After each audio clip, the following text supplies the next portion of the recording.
आज मैं आपको रोजे की स्पेशल एक्सरसाइज कि रोजे में कितनी एक्सरसाइज करना चाहिए, क्या डाइट का शेड्यूल होना चाहिए और क्या रमजान के बेनिफिट्स हैं, ये सारा मैं आज आपको बताने जा रहा हूं। सभी लोगों को रमजान बहुत बहुत मुबारक हो और हम चाहते हैं जिस फिटनेस लेवल को हमने आज अचीव कर लिया है ये रमजानों में भी इसी लेवल पे बनी रहे। अल्लाह ने चाहा तो आपका ये लेवल नीचे आने का तो सवाल ही पैदा नहीं होता।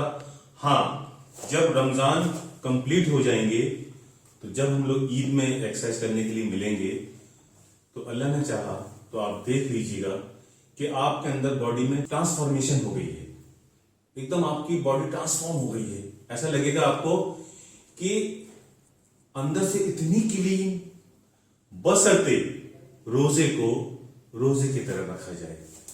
रोजे का मतलब है कि हर चीज का रोजा हो, ये ना हो कि पता चले हमने रोजा तो रखा है पर खाने में कमी ना हो जाए। उसका क्या करेंगे हम, बहुत सारी इफ्तारी में खाना खा रहे हैं या बहुत सारी हम सहरी कर रहे हैं इसलिए कहीं बॉडी में कमजोरी ना आ जाए। हम खाना नहीं खाएंगे, बॉडी में कमजोरी आ जाएगी। अभी हम तो दिन भर में इतना खाते थे, इतना पानी पीते थे, तो कहीं बॉडी में कमजोरी ना आ जाए। तो ये दिमाग से बिल्कुल निकाल दीजिए, रोजा खाना खाने का नाम नहीं है। रोजा ऐसा नहीं है कि आप किसी मजबूरी में रख रहे हैं, जिस मजबूरी की वजह से रोजा तो रखना ही है, कहीं कमजोरी ना आ जाए। रोजे में अल्लाह ताला ने आपकी फिटनेस का वादा किया है। अल्लाह ताला ने कहा है कि आप रोजा रखोगे तो आपको कोई बड़ी बीमारी नहीं होने देंगे हम, ये अल्लाह ताला का वादा है। तो प्लीज ये बात मत सोचिए कि हम भूखे रहेंगे तो हमारा क्या होगा, डेफिनेटली ये हम जब खाएंगे तो कमजोर तो हो जाएंगे। ये सोचना बिल्कुल गलत है। यहां पर सिर्फ ये सोचना है कि अल्लाह की इबादत करनी है और अल्लाह ताला ने हमें फिट रखने का वादा किया है। रोजा अल्लाह ताला को फिट करने के लिए नहीं है, ये हमारी फिटनेस के लिए है। तो जो हम पूरी साल में थोड़ा हमने खाया, उसमें से थोड़े से ऐसे कीटाणु बन गए जो वही बॉडी में पूरी बॉडी के अंदर इतनी थैलियां हैं, खाली थैलियां हैं जो हर जगह भरने के लिए तैयार है। आपको दिख रहा है ये स्किन बिल्कुल टाइट है। अभी यहां पर कोई भौरा काट ले, बरैया काट ले तो इतना बड़ा सूज हो जाएगा। कोई आपकी पिटाई लगा दे तो ये इतना सूज जाएगा। तो स्किन फट तो नहीं जाती। स्किन बॉडी में हर बॉडी का पार्ट इतना फ्लेक्सिबल है कि वो काफी हद तक खींच सकता है अपने आप को। ठीक है, तो ये क्या है, ये सब थैलियां हैं।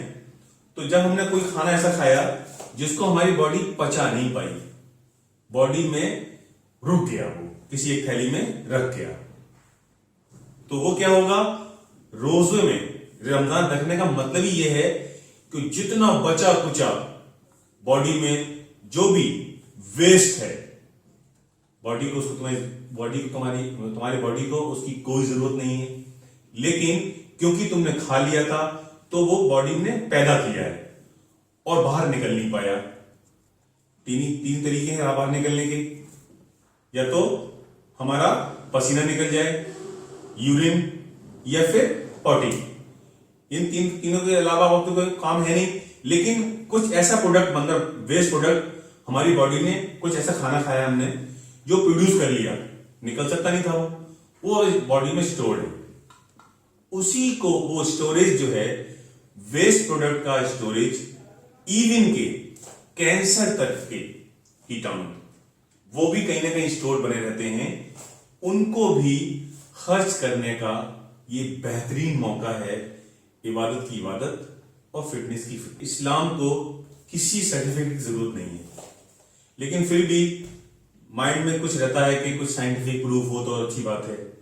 ऐसी बहुत दिनों से रोजे तो लोग रख रहे हैं, लेकिन साइंटिस्ट को समझ में आया कि भाई इस पर भी रिसर्च की जा सकती है। तो जापानी साइंटिस्ट ने अपनी रिसर्च को नाम दिया ऑटोफेजी।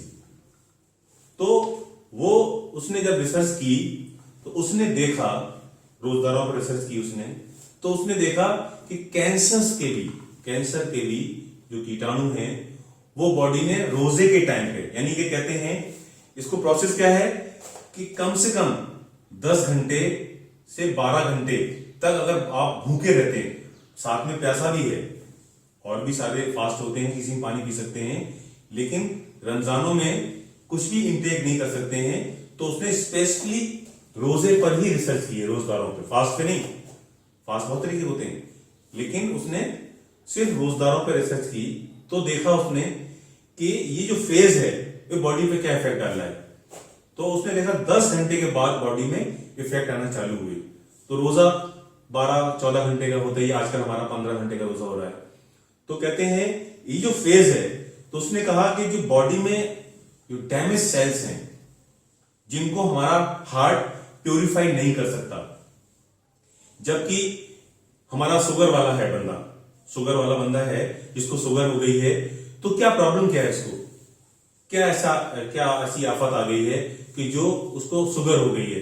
हमारा जो पैंक्रियास का जो पार्ट है बॉडी में, पैंक्रियास है, वो हीमोग्लोबिन को मेंटेन करता है, ठीक है। तो शुगर लेवल को उससे शुगर लेवल हमारे बॉडी का मेंटेन रहता है वहां से हीमोग्लोबिन निकालने से। अब वो निकालना बंद कर दिया उसने। क्यों निकालना बंद कर दिया? कि जैसे ही हम खाना खाते हैं, उससे जो मास शुगर लेवल बन रहा है उसको कंट्रोल नहीं कर पाता है। फास्ट में क्या होता है कि हमारी मसल्स, जो इंस्टेंट मसल बनती है ना, सबसे पहले वही बॉडी खर्च करती है। अब हम भूखे रह रहे हैं, तो भूखे रहने की वजह से क्या हुआ, हमारा मसल्स न्यूट्रिशन बढ़ता है। मसल न्यूट्रिशन कैसे बढ़ेगा? जब हमारा मेटाबॉलिज्म रेट हाई होगा। जब तक उसको इंस्टेंट एनर्जी मिल रही है तो बॉडी क्यों काम करेगी? जिस तरह से हम जब खाना खाते हैं तो उसमें क्या क्या चीजें हो सकती हैं? प्रोटीन, जो हम खाना खा रहे हैं, सिर्फ प्रोटीन, सिर्फ कार्बोहाइड्रेट ऐसे तो नहीं होता है, वो तो हम सप्लीमेंट में ले सकते हैं। लेकिन स्पेशली जब हम खाना खाते हैं तो उसमें बड़े बड़े हमारे जो कंटेंट्स हैं, क्या क्या मिलता है? उसी रोटी में प्रोटीन भी है, कार्ब्स भी हैं और फैट भी है, ठीक है। जो हमने खाना खाया उससे तीनों चीजें मिली, और उसी से हमें, जब हमने सैलेड वगैरह खाया तो मिनरल्स भी मिल रहे हैं, विटामिन भी मिल रहे हैं, अमीनो एसिड्स भी मिल रहे हैं। तो एसेंशियल अमीनो एसिड्स जो बॉडी को चाहिए, ये सारी चीज हमें थोक में मिल रही है। अब बॉडी क्या करेगी? जब हमारी बॉडी को एनर्जी देनी होती है, बॉडी को, वो सबसे पहले क्या काम करती है?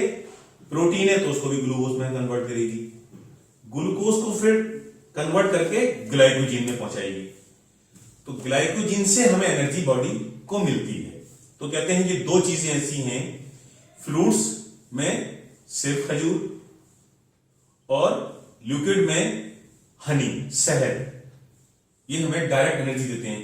कभी कभी आपने हमारी क्लास में सुना भी होगा कि मैं कहता हूं कि ग्लूकोज बॉटल में भर के मत लाओ, हनी लेकर आइए आप, वो आपको कभी नुकसान नहीं करेगा। तो आप इस बात का ध्यान रखें कि रोजदार जब रोजा रखता है उसको सारी ही बीमारियों में फायदा होता है। तो आप ये बात समझ लीजिए, साइंस के हिसाब से भी समझ लीजिए, और इस्लाम अपने आप में एक साइंस है। कुरान, उसको सिर्फ कुरान मजीद या फिर उसको कुरान हकीम भी कहते हैं। आप उसको ऐसे ना समझें, उसमें हिकमत भी है, उसमें इबादत भी है, उसमें पूरी लाइफ को कैसे जीना चाहिए, राजा को कैसे जीना चाहिए, रंग को कैसे जीना चाहिए, मिडिल क्लास को कैसे जीना चाहिए, सबकी लाइफ की मैनुअल भी है। तो आप इसका बिल्कुल ध्यान रखें कि आप ये ना समझें कि सिर्फ रोजा हमारा सिर्फ इस मजबूरी है और हमें रोजा रखना पड़ रहा है, नहीं तो हम मुसलमान नहीं रहेंगे, हमारा लाइसेंस कैंसिल हो जाएगा मुसलमानियत का। ऐसा कुछ भी नहीं है। आप इसको दिल से करें और पूरे ध्यान से करें। अल्लाह ताला इसमें बहुत बरकतें हैं, आपकी बॉडी बिल्कुल ट्रांसफॉर्म हो जाएगी। अब इसका मतलब है कि अब आपने ये रोजे की बात तो समझ ली, ठीक है। अब कैसे इसको हमें करना चाहिए, मेरे हिसाब से देखिए, इसको मैं किसी दीनी तालीम में नहीं बता रहा हूं, मैं कोई मौलाना नहीं हूं कि मैं जो कह रहा हूं बस यही सही है। आप इसको पॉलिटिकली करेक्ट भी कर सकते हैं कि मैं हो सकता है मुझसे कुछ गुस्ताखे इस्लाम हो रहा हो, अल्लाह माफ करने वाला है। तो आप ये मत समझिए मैं जो कह रहा हूं ये दीन की रोशनी में कह रहा हूं, ऐसा नहीं कह रहा हूं। मैं एज ए फिटनेस एक्सपर्ट कह रहा हूं, ये हमारी अपनी ओपिनियन है जो हमने अपनी एक्सपीरियंस की है, खुद जो मैं खुद करता हूं वो मैं आपसे शेयर कर रहा हूं कि आप जब सैरी करें तो सैरी में कम से कम 1-1.5 घंटे पहले उठ जाए प्लीज। 5 मिनट पहले उठेंगे तो आप सैरी नहीं कर रहे हैं, सैरी को आप सिर्फ अटेंड कर रहे हैं। आप ये मत समझें कि सैरी की कोई तैयारी नहीं है। आप पहले उठ जाइए, अच्छे से फ्रेश हो जाइए, 2-3 खजूर खाइए आप, और साथ में आप थोड़ा सा वाटरमेलन भी खा सकते हो सुबह सुबह। ये मैं बता रहा हूं, ये मेरी ओपिनियन है। आप सेकेंड ओपिनियन के लिए हमेशा फ्री हैं। जो मैं करता हूं मैं बता रहा हूं आपको कि 2-3 खजूर खा लीजिए, थोड़ा सा वाटरमेलन ले लीजिए, ये आपने कर लिया। अब आप फ्रेश होना, मैं जी कह रहा हूं पहले खा लिया, अब हम फ्रेश होने गए। फिर जब फ्रेश होके आए तब आप तुरंत पानी पी लें 1-2 गिलास, ठीक है। अब आप क्योंकि आप 1-1.5 घंटे पहले उठ गए, 3 बजे उठ गए आप, तो अब आपको क्या करना चाहिए, आप तहज्जुद पढ़ लें। तहज्जुद पढ़ने के बाद अब आप आ जाएं उस पे, अपनी सैरी पे। सैरी में मैं जो करता हूं वो जो है दलिया और दही। दलियों को मैं रात को बॉईल कर लेता हूं, अलग रख लेता हूं, और दही जितनी आपकी ताकत है, मैं तो कम से कम आधा किलो दही खाता हूं। 400 ग्राम, आधा 200 ग्राम से आधा किलो की, आधा केजी के बीच में आपने दही ले लिया। अब उसमें फ्रिज में रखा था रात को, तो जब हमने बाहर निकाला तो उसी वक्त निकालिए, जैसे हम उठे थे फ्रिज से पहले बाहर रख दिया तो रूम टेम्परेचर पे आ गया होगा वो। अब रूम टेम्परेचर में नहीं आता है अगर, तो आपको लगता है कि ठंडा है, मेरा गला खराब हो सकता है। यू नो बेटर, आपको ज्यादा अच्छा पता है अपने गले के बारे में कि कितना ठंडा खाने से आपका गला खराब हो जाता है। अगर वो आपको चिल्ड वाला भी आपको गला खराब नहीं होता है, यू कैन एंजॉय, आप उसको एंजॉय कर सकते हैं। नहीं तो जिनका गला पकड़ा जाता है दही खाने से, वो हल्का सा पानी गुनगुना करें, 1-2 गिलास उसमें मिलाएं, मिक्सी से उसको ग्राइंड करें, फेंट लें, और फिर जो हमने दलिया बनाया था, बॉईल किया था नमक का, वो उसमें डाल दें, फिर उसको फेंट लें और पी लें। ये हमारी हो गई सैरी। अब बचा 10 मिनट कम, सैरी के टाइम खत्म होने में 10 मिनट बचे। अब आप पानी पी लीजिए। जब आपने वो दही वाला जो सैरी की है उसके बाद पानी नहीं पिएंगे। अब आप 10 मिनट पहले पानी पी लीजिए और टाइम खत्म होने का इंतजार मत कीजिएगा प्लीज। ये हो गया, भर पेट पानी पीने की जरूरत नहीं है, 1-2 गिलास पानी पी लीजिए, बहुत है। हमें इस पूरे रोजे में पानी का भी ध्यान रखना है कि पानी 4-5 लीटर नहीं पीना है हमें, वो भी कम से कम पीना है। तो ये ना समझे कि हम ज्यादा ज्यादा पानी पी लेंगे तो दिन भर में चल जाएगा। चलाना नहीं है हमें, रोजा रखना है। चलाने वाला अल्लाह ताला है, आप फिक्र मत कीजिएगा प्लीज। अब आप आराम से अजान दीजिए, या फिर जो नमाज पढ़ रहे हैं आप नमाज पढ़ लीजिए। बस ये हो गया हमारा सहरी वाला पार्ट। अब हम आते हैं इफ्तार पे। इफ्तार करने के लिए जो हमारा शेड्यूल है वो 5-7 खजूर पहले हम खा लेते हैं, सादा पानी पी लिया 1 गिलास, बस। अगर आपको ज्यादा प्यास लग रही है, ज्यादा डेफिशिएंसी लग रही है, आपको फील हो रहा है, तो 2 गिलास पानी पी लीजिए। आराम से वुजू बनाएं, जिंदा वुजू बनाएं, असर वाला ना चलाएं। असर में था हमारा वही वुजू है शायद बनाए, तो आप जिंदा वुजू बनाएं बहुत इत्मीनान से, और उसके बाद में फिर आप इत्मीनान से नमाज पढ़ें और सीधे आप दस्तरखान पर दोबारा आ जाइए। जितना खाना उन्होंने घर वालों ने बनाया था अब आप वो सब खा सकते हैं। खूब पेट भर खाना खाइए, थोड़ा सा आराम कीजिए, फिर आपका टाइम हो जाएगा इंशाल्लाह ताला ईशान का और तरावी का। अब तरावी के बीच में आप, अभी हमने खाना खा लिया, पानी नहीं पिया, नमाज पढ़ ईशा की नमाज पढ़ने से पहले अब हमने पानी पिया। जब पानी पिएंगे हम, फिर एक साथ में बोतल रख लेंगे वहीं पर तरावी के पास में जहां तरावी पढ़ रहे हैं आप, और हर 4 के बाद में दुआ पढ़िएगा, थोड़ी सी पानी पीजिएगा और पूरी 20 रकात नमाज पढ़िएगा, तरावी पढ़िएगा।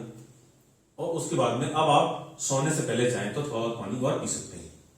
1 बोतल पानी पी लो, 2 बोतल पानी पी लो, 5 बोतल पानी पी लो, पी के आप सो जाइए। ये हमारा मामूल है, ये मेरा रोजा रखने का तरीका है। अब आती है इसी में एक्सरसाइज। जो हमने एक्सरसाइज छोड़ी है, अच्छी वाली एक्सरसाइज छोड़ी है, 1-2 घंटे करते थे, अब हम क्या करेंगे, इसको थोड़ी सी एक्सरसाइज जब हमने वो कर लिया था, इफ्तार कर लिया था, नमाज पढ़ ली हमने, इफ्तार कर लिया, नमाज पढ़ ली, अब बीच में 10-15 मिनट की एक्सरसाइज है, ठीक है। हमें टॉप टू बॉटम, नेक से लेके पैर तक की एक्सरसाइज करनी है। ये वाली नेक वाली, साइड बेंडिंग, ट्विस्टिंग, सबकी 10-10 रेपिटेशन है, सबके 10-10 रेपिटेशन है। Back, front, shoulder shrugging, rotation, back to front, front to back, single hand, back, other hand, back, both hand, back,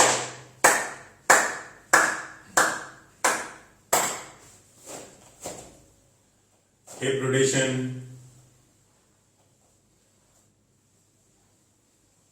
reverse knee rotation,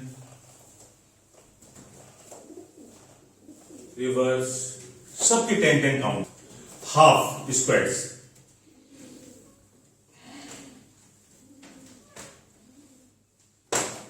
yes, chain, थोड़े से पुशअप्स,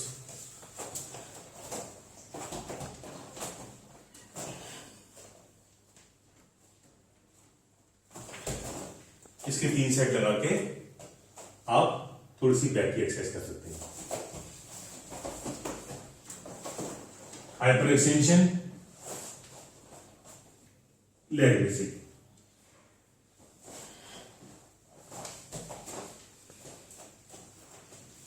ये हमारी रोजे की स्पेशल एक्सरसाइज हो गई है। इसमें मैंने आपको कि रोज में कैसी कितनी एक्सरसाइज करनी चाहिए वो मैंने बता दिया आपको, रोजे की डाइट क्या होना चाहिए वो बता दी मैंने आपको, और रोजे के क्या क्या बेनिफिट्स हैं वो भी मैंने आपको बता दिए हैं।